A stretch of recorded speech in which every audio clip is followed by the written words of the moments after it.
Cherry Tiggo 8 Pro ya. Jadi ini adalah salah satu Cherry yang paling gede. Ini interior kita lihat sekilas, dia punya dual tone ya. Jadi warnanya tuh di mayoritas tuh ada di ini ya. Halo sobat Koko Mobil, welcome back to Surabaya Series. Koko siang hari ini bawain Cherry Tiggo 8 Pro, super ganteng, super cakep. First time masuk di channel Koko Mobil.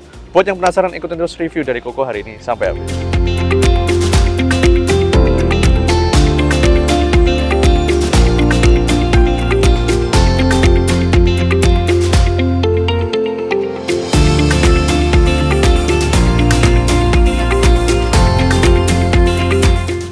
Oke, di belakang Koko ada Cherry Tiggo 8 Pro ya. Jadi ini adalah salah satu Cherry yang paling gede, paling kenceng mesinnya. Nanti kita bahas mesinnya luar biasa sih, horsepower gede banget, torsi gede banget, transmisi juga gila.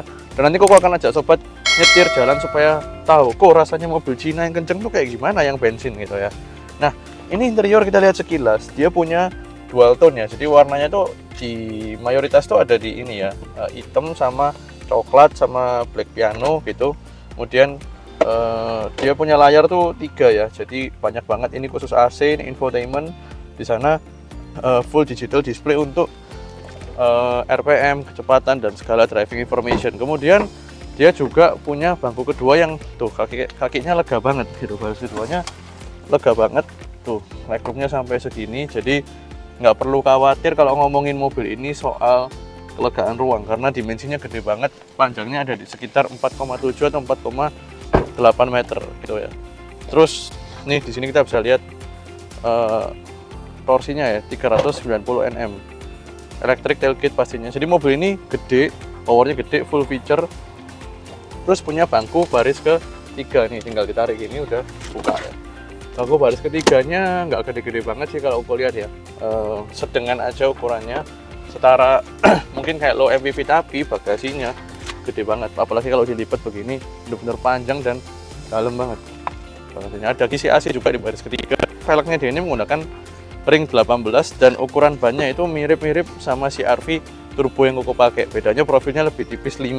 Kalau ini profil 55, di CR-V turbo pakai 235 yang profil 60. Oke, kita bahas dulu dari bagian ruang mesin. By the way sobat, jangan lupa untuk tekan tombol subscribe, nyalakan tombol lonceng serta mampir ke Instagram dan TikTok kita ada di koko.mobil serta Jakarta. Wah, gila, full ketutup ya. Full rapi banget kayak mobil mewah. Akinya ada di sini ya. Mesinnya ada di sini nih, kalau ganti oli bisa dibuka. Gila, rapi banget sih, full. Nah, ini dia punya mesin 2000 cc ya, 250 horsepower. 250 horsepower tuh gede banget. Torsinya 390 Nm. Jadi nggak main-main. Transmisinya dual clutch 7 percepatan dan dia melintang ke samping, jadi punya penggerak front wheel drive konfigurasinya. Ini baut-baut mesin silvernya original semua, kelihatan masih nyatu bahkan sama pangkonnya, catnya, jadi nggak terpisah, belum pernah dibuka. Depannya juga kisi-kisi, jadi kita udah sempet cekin dari bawah dan dari depan, dari tim kita udah oke semua juga. Jadi mobil ini dijamin bebas tabrak, bagus banget. Dan Koko penasaran gimana sih mobil Cina 250 horsepower tuh gimana rasanya kok. Ayo kita cobain kaki-kaki mesin transmisi first time ya di channel kita, jadi kita harus benar-benar cobain. Oh, memory seat ya, langsung jalan sendiri, keren banget, keren. Yuk kita jalan.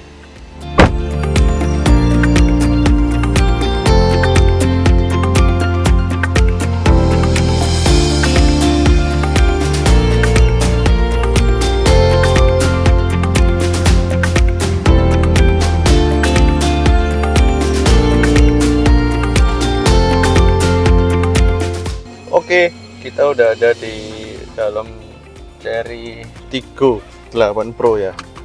Aduh, first time banget, 13.947 km, berarti setahun 7.000 kilo pas ya, 2022. Kita cek gimana dual clutch. Nah, kilas info untuk para sobat Koko Mobil.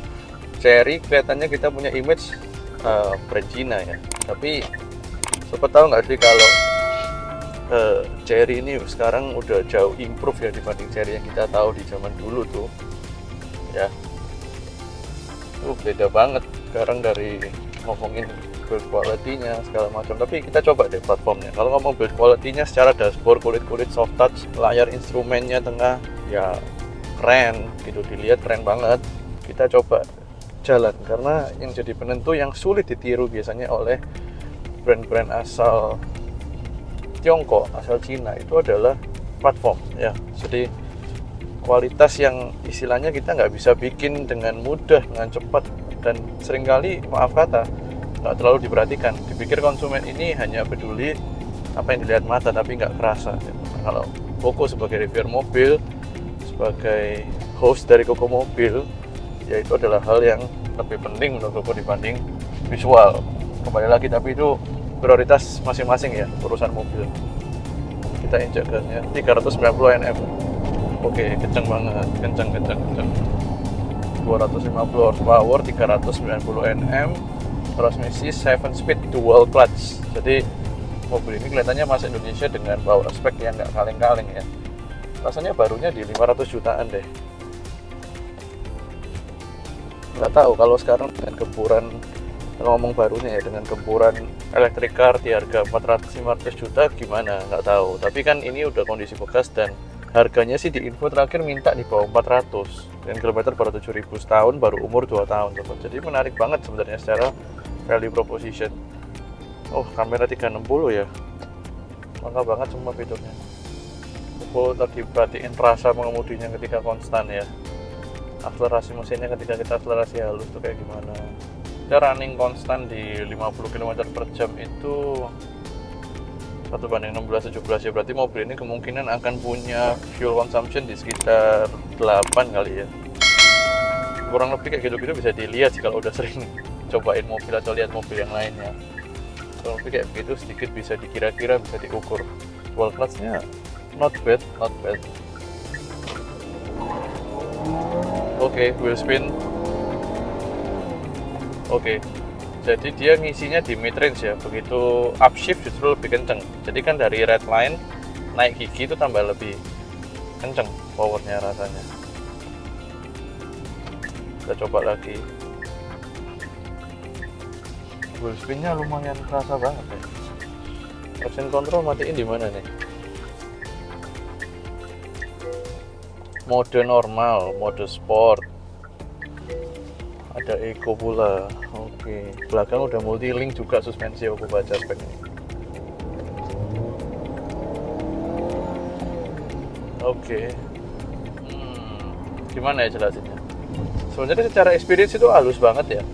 Terlepas dari bunyi RPM yang kita dengar, kemudian perpindahan gigi yang kita dengar, itu hentakan yang kerasa di dalam ketika upshift, ketika powernya masuk itu nggak kerasa, maksudnya nggak mengganggu kita sama sekali gitu. Kelihatannya kayak RPM naik turun nggak kerasa gitu. Jadi bisa dibilang power delivery-nya untuk transmisinya, kalibrasinya, turbonya itu cukup halus. Kalau kita ngobrol nafas panjangnya ya, kita injek gas dalam gitu, halus sih, cuman nggak tahu kok ada ngerasa sedikit yang kurang natural, nggak tahu dari kalibrasinya atau apa. Halus tapi kurang natural, nggak yang kita harapkan gitu, kayak oh ini waktunya downshift kita akan ngisi nih powernya gitu. Kayak mungkin aku juga belum familiar sama power bandnya ya, karena setiap mesin turbo itu punya power band yang berbeda-beda sobat. Jadi kita harus pelajari, kadang-kadang kita harus ngerti nih mobilnya di mana. Kayak Koko misalnya, nah ini nggak cuma terjadi di mobil Cina ya, tapi Koko juga sudah 5 tahun lebih pakai CR-V turbo dan kita harus pelajari power bandnya di mana gitu. Oh enaknya di titik ini nih gitu. Nah lama-lama kaki kita akan terbiasa. Kalau kita pengen nikmatin tuh powernya, kita akan sesuaikan pasti kaki kita. Jadi mesin turbo kadang-kadang agak tricky gitu ya. Makanya di mesin turbo itu sebenarnya, makanya aku selalu bilang BMW itu paling enak tuh mesin turbonya, karena kita injek tuh natural aja, matingnya natural. Kita mau perlu kapan sesuai ekspektasi kaki kita gimana ya, itu yang terjadi gitu. Tuh, jadi kalau ini tuh kita kayak injek ya, tiba-tiba dia wheel spin gitu, torsinya gede banget keluar, karena pastinya keterbatasan traction ya, karena dia front wheel drive dengan torsi segede itu yang tiba-tiba masuk dari turbo, pasti wheel spinnya terjadi. Tuh, jadi kayak apa ya, kadang-kadang di mobil ini kita harus sesuaikan. Kalau kita pengen akselerasi cepet tapi cepetnya cuma segini, kita nginjek tuh tiba-tiba segini gitu kalau natural lagi kita push gitu. Nah itu yang perlu disesuaikan. Tapi apakah mobil ini kenceng, jelas kenceng, kerasa kenceng banget, dan torsinya kerasa ngisi banget. Ini kayak gini kurang lebih udah masuk gigi 4 nih mungkin ya, kalau aku lihat dari RPM nya dari tadi. Nah tuh di RPM 2 tiba-tiba turbonya masuk ngisi kenceng banget ya. Jadi mungkin ada sedikit kurang natural, itu aja sih minusnya. Tapi kalau ngomong kenceng, ngomong halus, apalagi untuk sebuah mobil Cina halus banget nih mobil. Kaki-kaki, oke kita bahas kaki-kaki sekarang. Bentar ini ada speed trap, kita coba nih, kita ajar.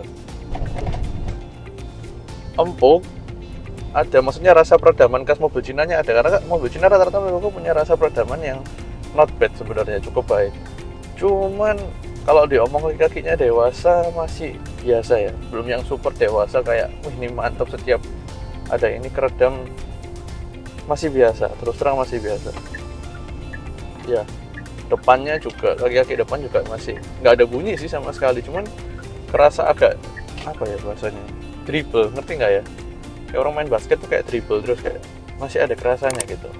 Even jalan pelan pun kerasa. Sebenarnya nggak goyang sih mobilnya sih, cukup anteng sih, kita bawa lari cukup anteng.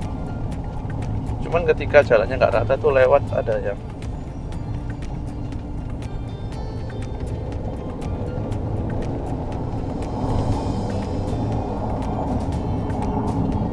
oke, kurang lebih gitu impresinya. Tapi yang pasti barang ini masih kayak baru ya. Tuh. Nah kalau agak kencang dia mantap sebenarnya kakinya ya. Nggak kerasa loncat-loncat, ajrut-ajrutan nggak sama sekali. Oke banget. Oke, experience yang unik. Thank you buat pemiliknya udah percayain buat kita review, ceritain ke para sobat. Chery Tiggo 8 Pro 250 HP 390 Nm ya. Kita coba injek gasnya sekali lagi, kita down. Tuh, powernya kalau ngisi ya.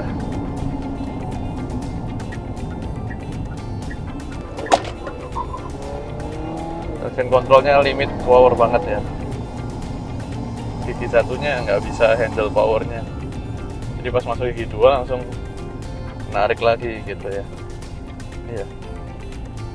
Oke, itu aja sobat. Jangan lupa kalau mau titip jual seperti pemilik Chery Tiggo 8 Pro ini dijual ya, by the way. Kita delivery 0 rupiah, nanti kalau mobilnya sold cukup bantu-bantu kasih tim kita sukses fee. Kalau enggak 0 rupiah, santai aja sobat. Jadi jangan lupa mampir juga ke Instagram dan TikTok kita ada di koko.mobil serta kokomobil.jakarta. And see you next time di mobil-mobil Chery menarik lainnya. Bye bye.